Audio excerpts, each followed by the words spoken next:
ना इधर ना उधर, हर खबर की पूरी खबर, न लाग लपेट ना ही खबरों में खोट। आप देख रहे हैं एबीपी रिपोर्ट और मैं हूं आपके साथ शीरी। शुरुआत करेंगे आज की 4 बड़ी खबरों के साथ, जो हम आपको इस बुलेटिन में विस्तार से दिखाने वाले हैं।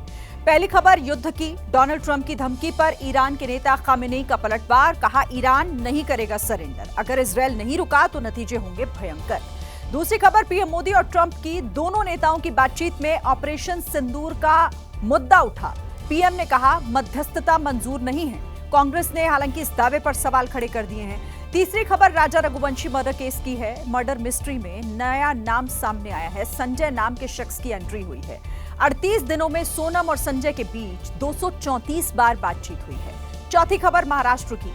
महाराष्ट्र में हिंदी भाषा के खिलाफ सड़क पर उतरे एमएनएस के कार्यकर्ता। राज ठाकरे बोले, हम पर हिंदी थोपी जा रही है। राज्य सरकार ने कहा, छात्रों को तीसरी भाषा चुनने का अधिकार है। अब बात राजा रघुवंशी मर्डर केस की। 11 मई को 7 फेरे, 20 मई को हनीमून और उसके बाद शिलोंग में मर्डर। राजा रघुवंशी हत्याकांड किसी सस्पेंस थ्रिलर मूवी से कम नहीं है। जांच जैसे जैसे आगे बढ़ रही है, वैसे वैसे इस मामले में सोनम के राज से भी पर्दा उठता जा रहा है। इस बीच सोनम से जुड़ी हुई कई ऐसी जानकारी सामने आई जिसने इस हत्याकांड में नया मोड़ ला दिया है। क्योंकि दावा है कि सोनम रघुवंशी संजय वर्मा नाम के एक शख्स से लगातार संपर्क में थी और वो उससे घंटों बात कर रही थी। जानकारी के मुताबिक सोनम ने करीब 1 महीने में इस शख्स से 234 बार बात की। ऐप पर ये नंबर संजय वर्मा के नाम पर रजिस्टर्ड है। 1 मार्च से 8 अप्रैल के बीच दोनों में 234 बार बातचीत हुई है। लेकिन अचानक 8 जून को रात करीब 11:30 बजे वो नंबर बंद हो गया और 8 जून की रात को ही गाजीपुर में मिली थी सोनम। संजय वर्मा का नाम सामने आने के बाद ये अंदेशा और गहरा गया कि राजा रघुवंशी की हत्या की साजिश में सिर्फ राज कुशवाहा ही नहीं बल्कि दूसरे लोग भी शामिल हो सकते हैं। हालांकि इस नंबर को लेकर कोई आधिकारिक पुष्टि नहीं है। इस बीच खबर है कि पुलिस ने इस मामले को लेकर भी छानबीन शुरू कर दी है। देखिए, इस बीच राजा रघुवंशी मर्डर केस को लेकर एक और खुलासा हुआ है। छानबीन के दौरान ये पता चला है कि सोनम एक नहीं बल्कि 3 मोबाइल फोन इस्तेमाल करती थी। लेकिन राजा की हत्या के बाद से ही सोनम के तीनों फोन गायब हैं। अब यही तीनों फोन हत्याकांड का राज खोलेंगे।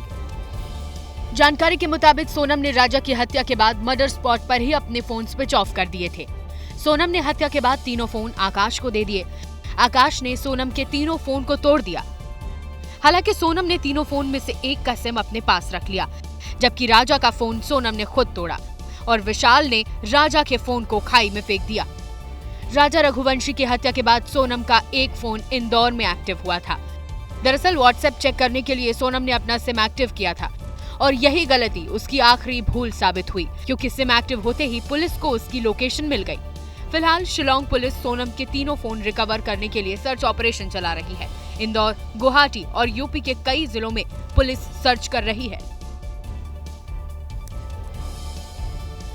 राजा रघुवंशी हत्याकांड में सोनम की शादी से जुड़ी हुई एक और जानकारी सामने आई है। सोनम की शादी राजा रघुवंशी से पहले धार में होने वाली थी। धार के कारोबारी के बेटे के लिए सोनम की शादी का रिश्ता आया था और कुंडली भी मिल गई थी। लेकिन एक पंडित के कहने पर रिश्ता तय होते होते रह गया था, क्योंकि पंडित ने सोनम की कुंडली देखकर कुछ ऐसा कहा कि लड़के वालों ने शादी से इनकार कर दिया।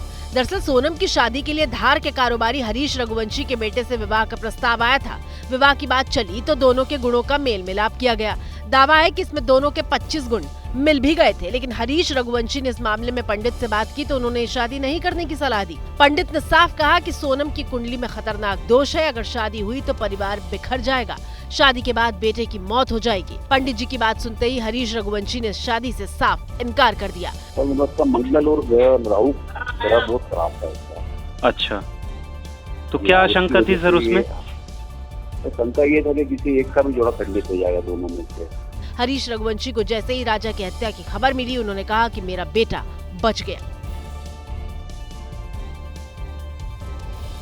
राजा रघुवंशी हत्याकांड की जांच का दायरा जैसे जैसे आगे बढ़ रहा है, सोनम के परिवार पर भी कई तरह के सवाल खड़े हो रहे हैं। इस बीच राजा रघुवंशी के भाई सचिन ने इस हत्याकांड में सोनम के साथ साथ उसके भाई गोविंद के भी शामिल होने का शक जताया है। साथ ही सोनम के परिवार वालों का भी नार्को टेस्ट करवाने की मांग की। इस मामले में जब सोनम के भाई गोविंद से पूछा गया तो उसने साफ कहा कि वो किसी भी जांच के लिए तैयार है। मगर अगर उनको किसी पे भी शक है तो वो बिल्कुल करा सकते हैं जांच। आप नार्को टेस्ट के लिए तैयार हैं? हाँ बिल्कुल, इसमें देखिए हमने कोई पाप नहीं करा है। मेघालय पुलिस जल्द ही गोविंद को पूछताछ के लिए शिलोंग बुला सकती है। दरअसल सोनम की गिरफ्तारी के बाद से ही गोविंद भी लगातार चर्चा में बना हुआ है। वो खुद को राजा के परिवार के साथ खड़ा होने का दावा करता रहा है। गोविंद कई बार ये बयान भी दे चुका है कि अगर सोनम दोषी है तो उसे सजा मिलनी चाहिए। फिलहाल गोविंद भी सवालों के घेरे में है। शिलोंग में सोनम और दूसरे आरोपियों से पूछताछ हो रही है, तो दूसरी तरफ मेघालय पुलिस की एक टीम इंदौर में मौजूद है और सोनम के ठिकानों पर पड़ताल कर रही है। खासकर जिस घर में सोनम दुल्हन बनकर 4 दिन तक रही, यानी राजा रघुवंशी के घर पर पुलिस ने सोनम से जुड़ी हुई तमाम जानकारियां जुटाई, जिसके लिए शिलोंग पुलिस राजा रघुवंशी के घर पहुंची और परिवार वालों से सोनम के बारे में पूछताछ की। पूछा हमने उनसे पूछा था, तो शादी के बाद जो 4 दिन रही है तो आप लोगों का घर कैसा रहा, कैसा नहीं रहा है। तो मैं तो बोला फिर सीरियस बोल रहा हूँ, गेट का मैंने लगा था, वो फिर शकल देखने पास तक अभी आया। हालांकि इस दौरान शिलोंग पुलिस ने कुछ भी बताने से इनकार कर दिया।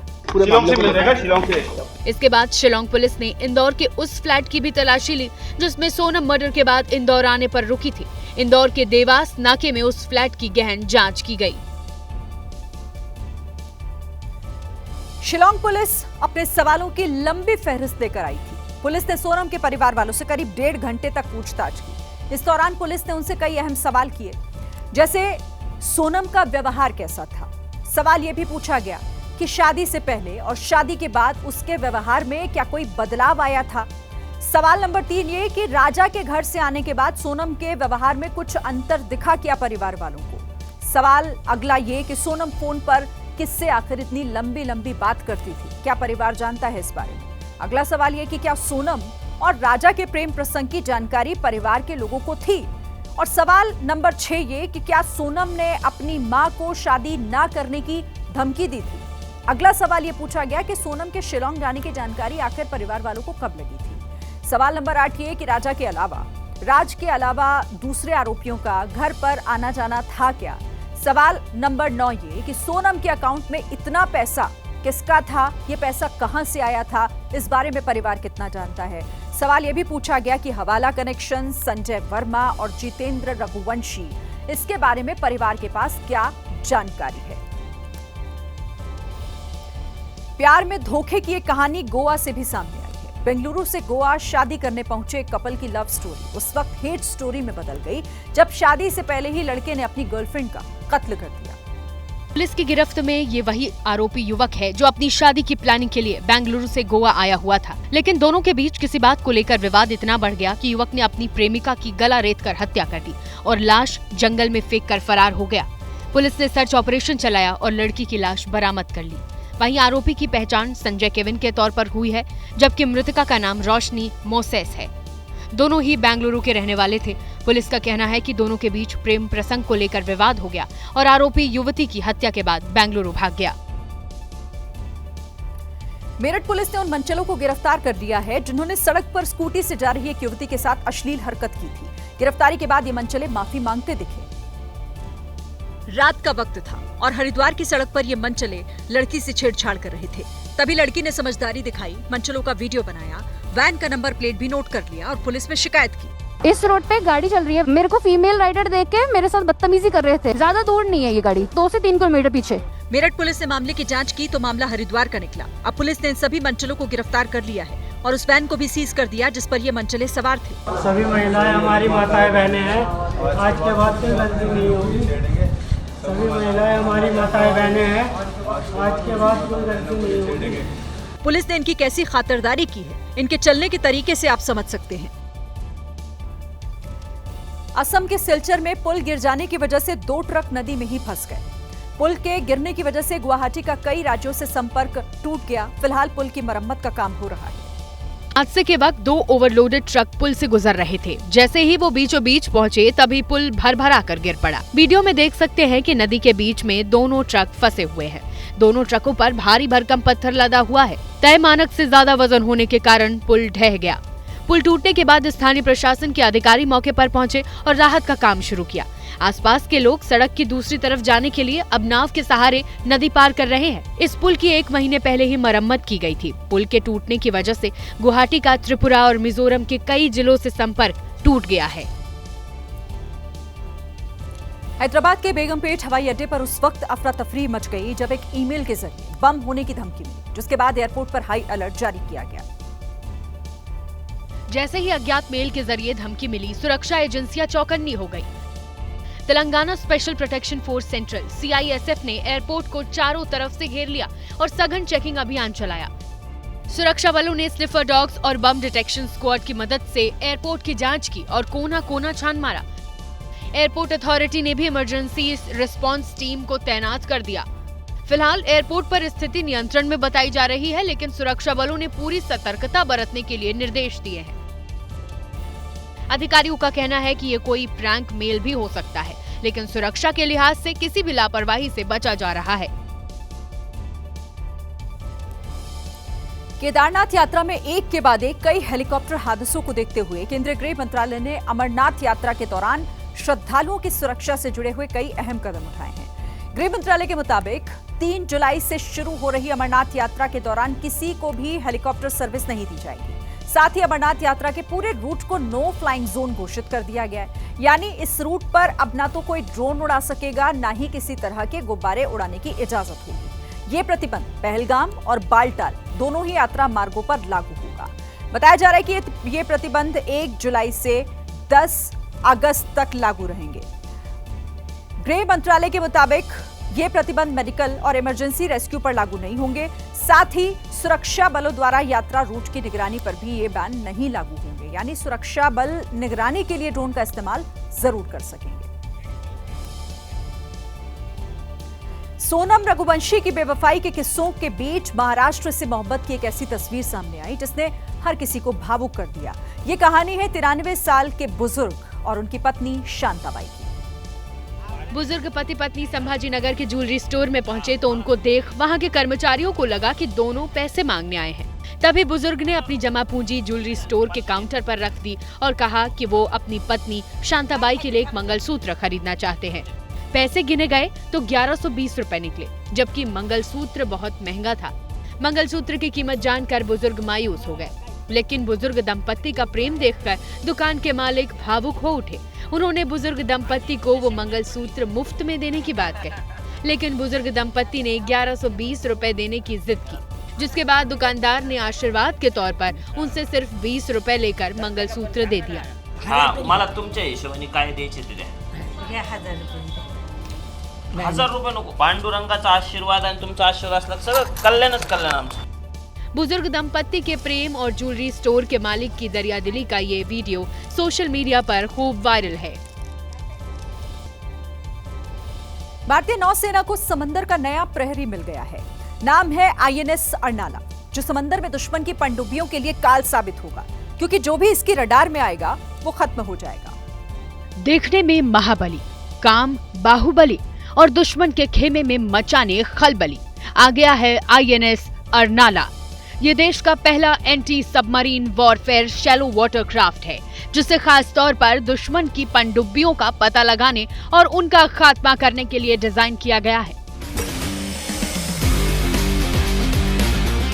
विशाखापट्टनम में INS अर्नाला को कमीशन किया गया। ऐतिहासिक मौके पर CDS Anil Chauhan chief guest के तौर पर मौजूद रहे।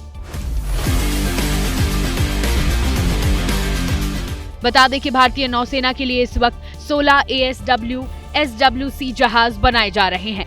INS अर्नाला इस श्रेणी का पहला जहाज है, जिसका नाम महाराष्ट्र के वसई के ऐतिहासिक अर्नाला किले के नाम पर है। INS अर्नाला भारत की स्वदेशी रक्षा तकनीक का प्रतीक है, जो अब हिंद महासागर में दुश्मन की कब्र खोदेगा।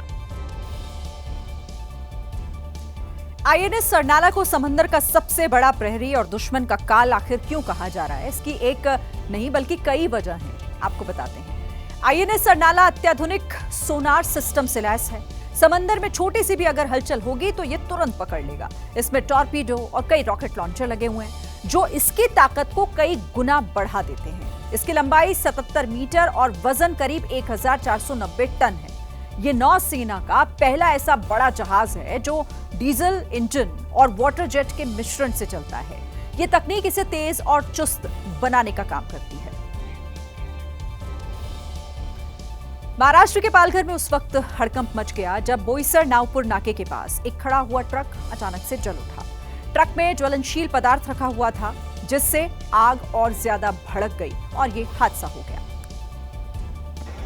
आग इतनी विकराल थी कि आसमान धुएं से भर गया। आग की लपटें कई किलोमीटर दूर से दिखाई दे रही थी। जिस जगह आग लगी वहाँ पास में रिहायशी इलाका था। लोगों में डर था कि आग कहीं उनके घर तक न पहुँच जाए, इसलिए लोग अपने घरों से बाहर आ गए। वहीं आग बुझाने में फायर ब्रिगेड की टीम को कड़ी मशक्कत का सामना करना पड़ा। घंटों की मेहनत के बाद आग तो बुझ गई, लेकिन ट्रक जलकर राख हो गया। वहीं ट्रक में रखा सामान भी राख हो गया। गनीमत ये रही कि आग लगी ट्रक में कोई नहीं था।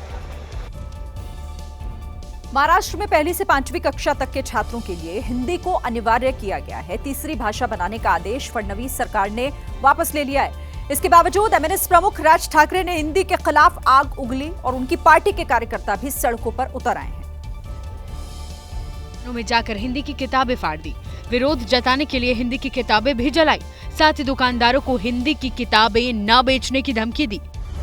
आम्ही निषेध सरकारचा आम्ही करतोय आणि पूर्णपणे हा निषेध करून राज ठाकरे ने अनिवार्य रूप से हिंदी को तीसरी भाषा के रूप में पढ़ाने के आदेश का विरोध करते हुए कहा कि हिंदी कोई राष्ट्रभाषा नहीं है। हिंदी भाषा देखील एक उत्तम सुंदर भाषा आहे, परंतु ती त्या एका राज्याची भाषा आहे, ती काही राष्ट्रीय भाषा नव्हे। तुम्ही आमच्या राज्यावरती तिसरी भाषा लादण्याचा का प्रयत्न करता आणि शाळा ह्या हिंदी कशा शिकवतात हेच आम्ही बघू। वहीं महाराष्ट्र में सीएम देवेंद्र फडणवीस ने कहा कि सरकार ने अपने पहले के आदेश में अनिवार्य शब्द को हटा दिया है। आता आपण असं म्हटलेलं आहे की कुठलीही तिसरी भारतीय भाषा तुम्हाला शिकता येईल, पण आता आपण ती अनिवार्यता काढून टाकलेली आहे आणि कुठलीही भारतीय भाषा शिकण्याचा पर्याय आपण विद्यार्थ्यांना दिलेला आहे। राज ठाकरे पहले भी हिंदी को लेकर विरोध जता चुके हैं। अब बीएमसी चुनाव से पहले एमएनएस ने हिंदी को लेकर नया रुख अपनाया है। G7 शिखर सम्मेलन के दौरान भले ही पीएम मोदी और ट्रंप की मुलाकात ना हो पाई हो, लेकिन अमेरिका लौटने के बाद ट्रंप की पीएम मोदी से फोन पर बात हुई। 35 मिनट तक हुई इस चर्चा में कई मुद्दों का जिक्र हुआ है।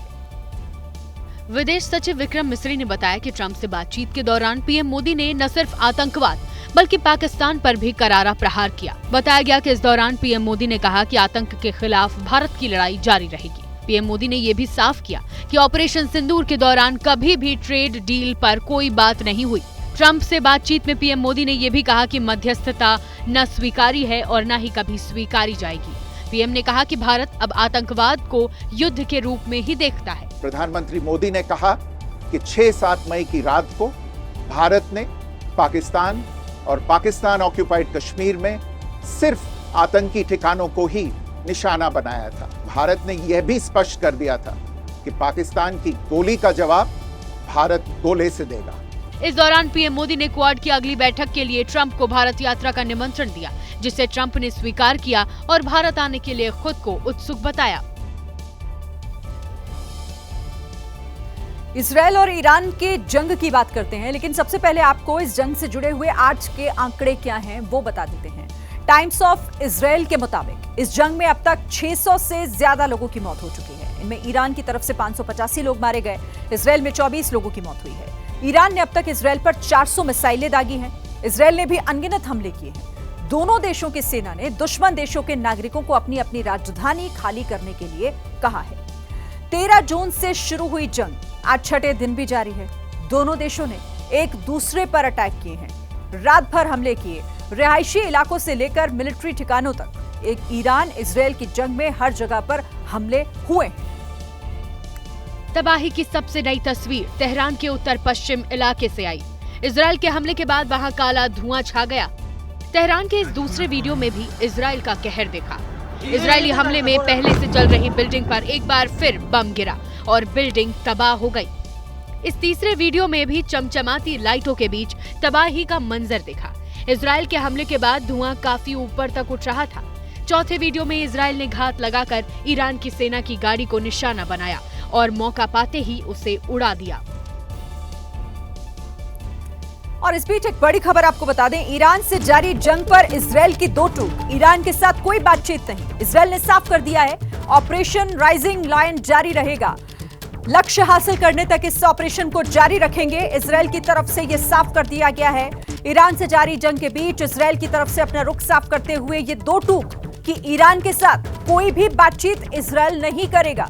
ऑपरेशन राइजिंग लायन जारी रहेगा और लक्ष्य हासिल करने तक ऑपरेशन को जारी रखा जाएगा।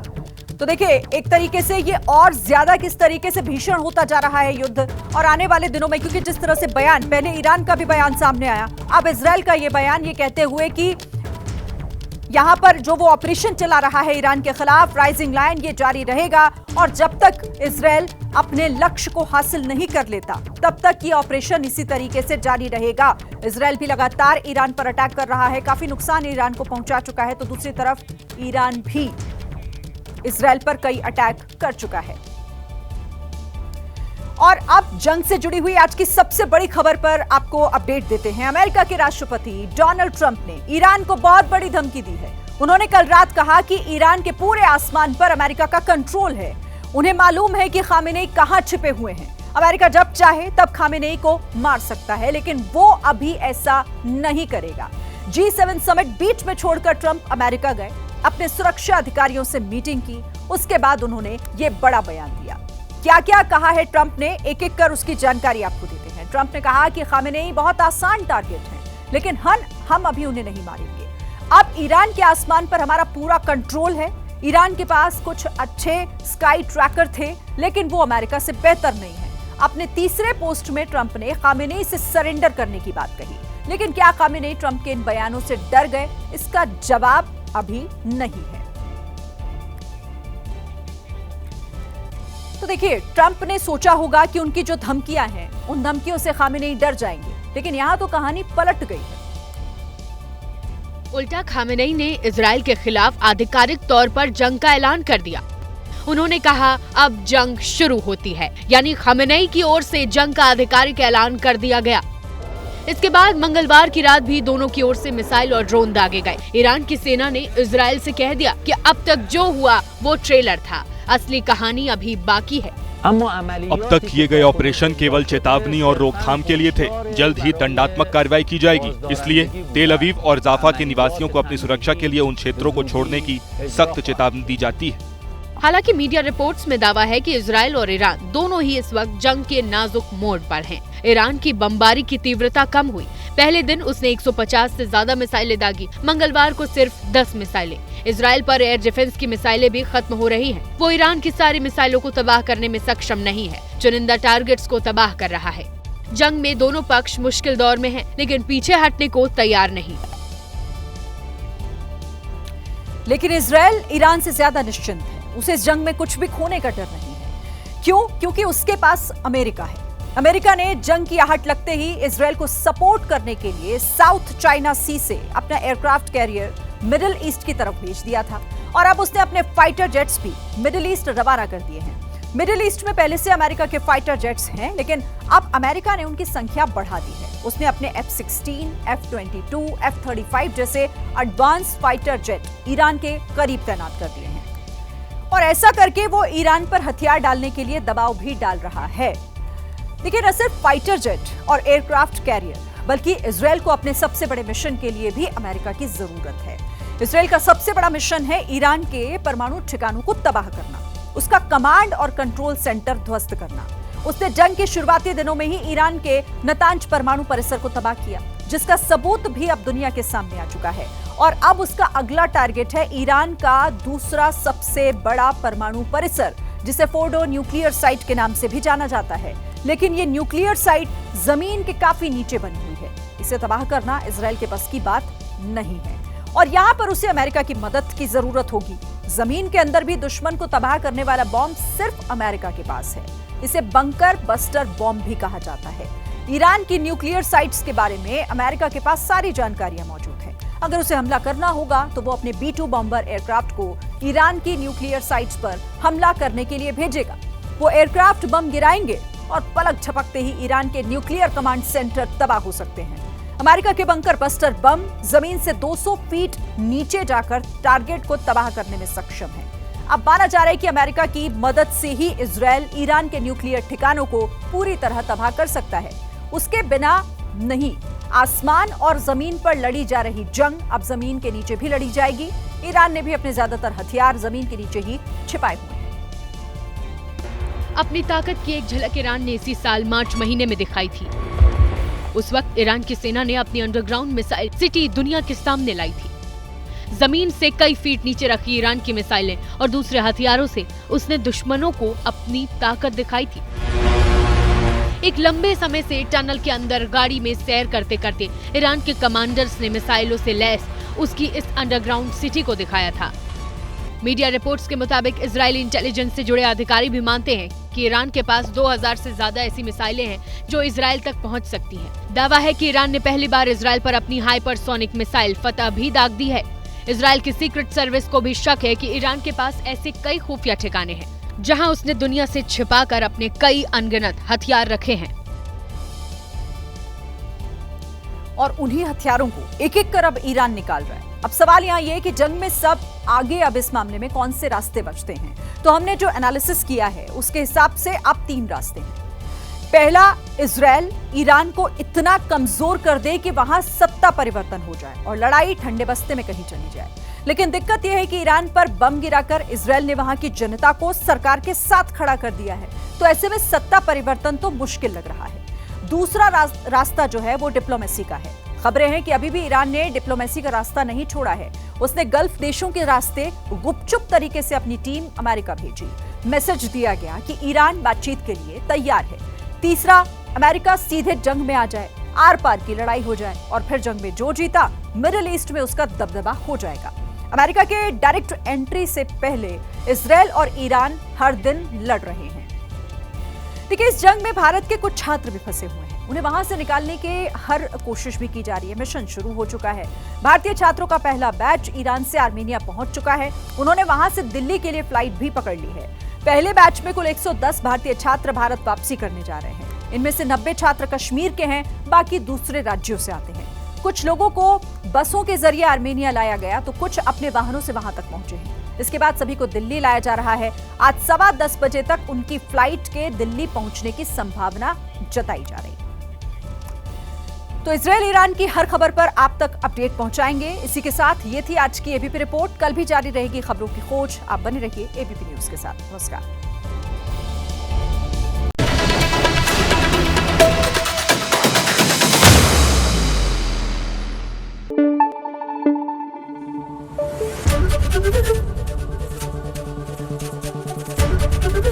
एबीपी न्यूज आपको रखे आगे।